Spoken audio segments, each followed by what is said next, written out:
हमें दुख क्यों होता है?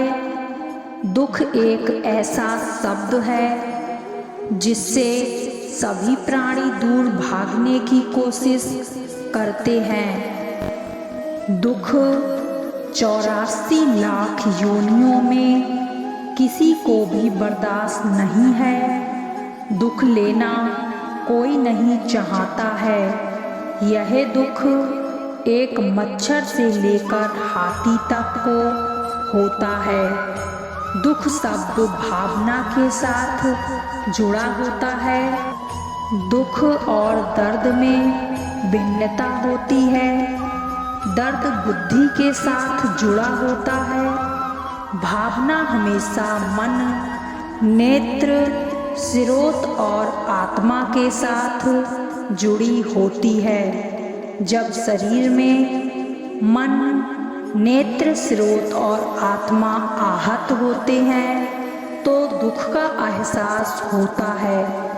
मन किसी चीज की जिज्ञासा करता है और वो चीज पूर्ण नहीं होती है तो मन को दुख का एहसास होता है। जब मन दुखी होता है तो शरीर दुखी हो जाता है। शरीर दुखी होता है तो हमारी चेतना दुखी होती है और चेतना का संबंध अंतःकरण के साथ होता है। अंतःकरण में दुख संचित हो जाता है। इसी प्रकार नेत्र जब किसी अशुभ दुर्घटना को देखते हैं या अशुभ चित्र को देखते हैं तो मन में दुखी हो जाता है।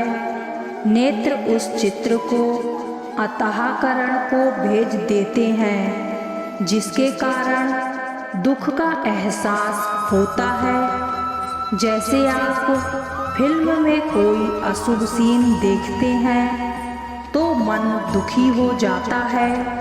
इसी प्रकार जब कान किसी अप्रिय शब्द को सुनते हैं तो वो शब्द मन को दुखी करता है और मन उस शब्द को अंतःकरण को भेज देता है जिसके कारण दुख का एहसास होता है। इसी प्रकार आत्मा जायज और नाजायज दुख का एहसास करती है। जब आप पवित्र भाव की स्थिति में होते हैं और उस समय आपके ऊपर कोई गलत आरोप लगाता है तो आपकी आत्मा आहत होती है जिसके कारण दुख का एहसास होता है। जब 5 इंद्रियां और 5 कर्मेंद्रियों की इच्छाएं पूर्ण नहीं होती हैं तो दुख की उत्पत्ति होती है। दुखों पर नियंत्रण करने के लिए अपनी इच्छाओं का दमन करना सीख लो या उससे समझौता कर लो तो दुख का एहसास कम होता है। जब दुख का एहसास कम होगा तो शरीर भी निरोगी और स्वस्थ रहेगा। हमारे दुखों का बड़ा कारण है स्वयं को नकार कर दूसरों में उलझे रहना। अक्सर देखा गया है कि जो हो गया उसे हम स्वीकार नहीं कर पाते और जो नहीं मिला उसे छोड़ नहीं पाते। अधूरी इच्छाओं का दुख हमें उस सुख से भी दूर कर देता है। जीवन को भरपूर जीना है तो सबसे पहले स्वयं के प्रति दृष्टिकोण सकारात्मक बनाना होगा। कभी कभी व्यक्ति लक्ष्य विहीन हो जाता है।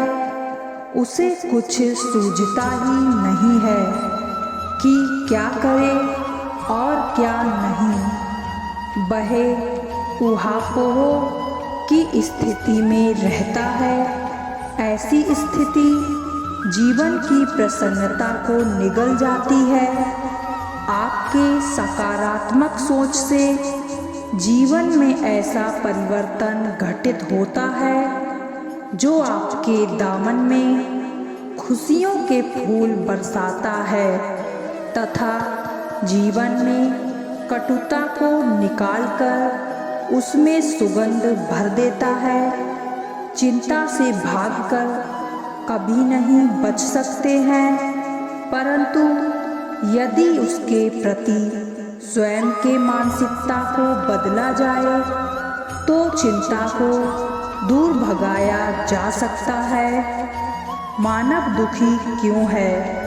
साधारणतया देखा जाता है कि एक व्यक्ति दूसरे व्यक्ति को प्रसन्न देखकर जल भुन जाता है। उसके मन में ईर्ष्या और जलन की उत्पत्ति होने लगती है।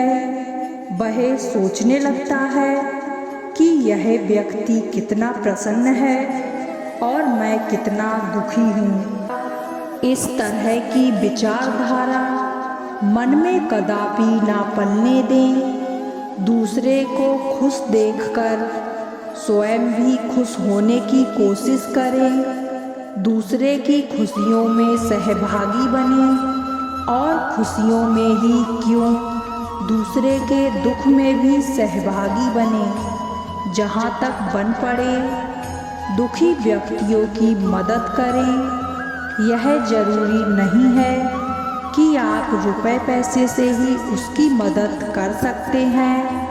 आप उसकी मदद अच्छी सलाह, मधुर वचन और काम एवं सेवा करके भी कर सकते हैं।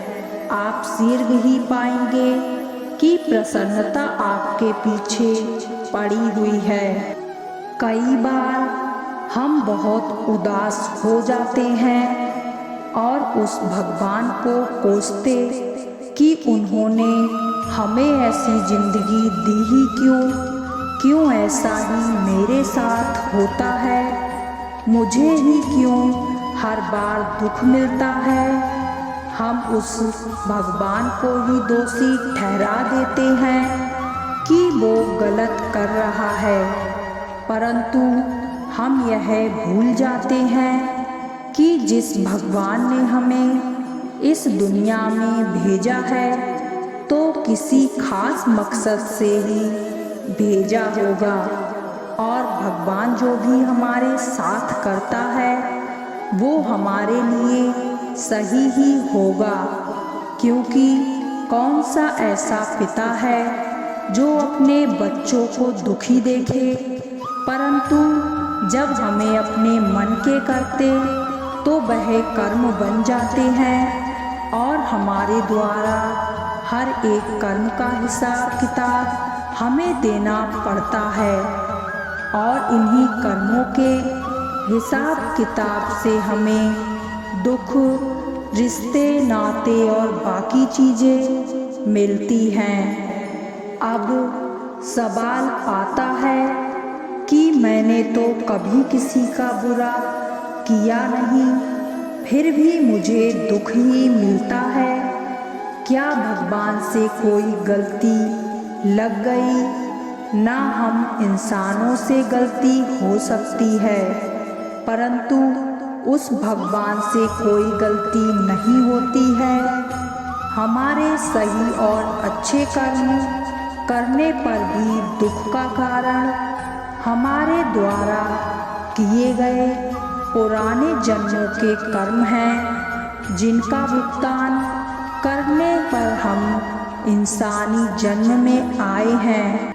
जैसा कि इंसानी जन्म या योनि सर्वश्रेष्ठ है और केवल इसी को ही परमात्मा या भगवान की भक्ति करने का अवसर मिलता है। यदि इंसान इस जन्म में परमात्मा की भक्ति करता है तो वह परमात्मा से मिलने के काबिल हो जाता है और वह जन्म मरण के इस 84 लाख योनियों के जेल खाने से छूट जाता है। अब यदि हमें सच्ची भक्ति का रास्ता जानना है तो किसके पास जाएं और किससे सच्ची भक्ति का रास्ता पूछें? क्या हम इंसान खुद यह सच्ची भक्ति का रास्ता खोद सकते हैं? नहीं। यदि इंसान ऐसा कर सकता तो आज के समय में यह सारी दुनिया भक्ति करके परमात्मा से मिलाप कर चुका होता। सच्ची भक्ति का रास्ता तो हमें संत महात्मा ही बता सकते हैं, क्योंकि गुरु के बिना ज्ञान नहीं होता। इसलिए हमें सच्चे संत महात्मा से सच्ची भक्ति का रास्ता पूछना चाहिए। ऐसे संत महात्मा भक्ति का रास्ता बताने के साथ हमें परमात्मा से मिलाप करवाने तक पूरी मदद करते हैं। अगर हमारे विचार आपको पसंद आए हैं तो आप हमारी वीडियो को लाइक करें, शेयर करें एवं चैनल को सब्सक्राइब करें। धन्यवाद। राधे राधे।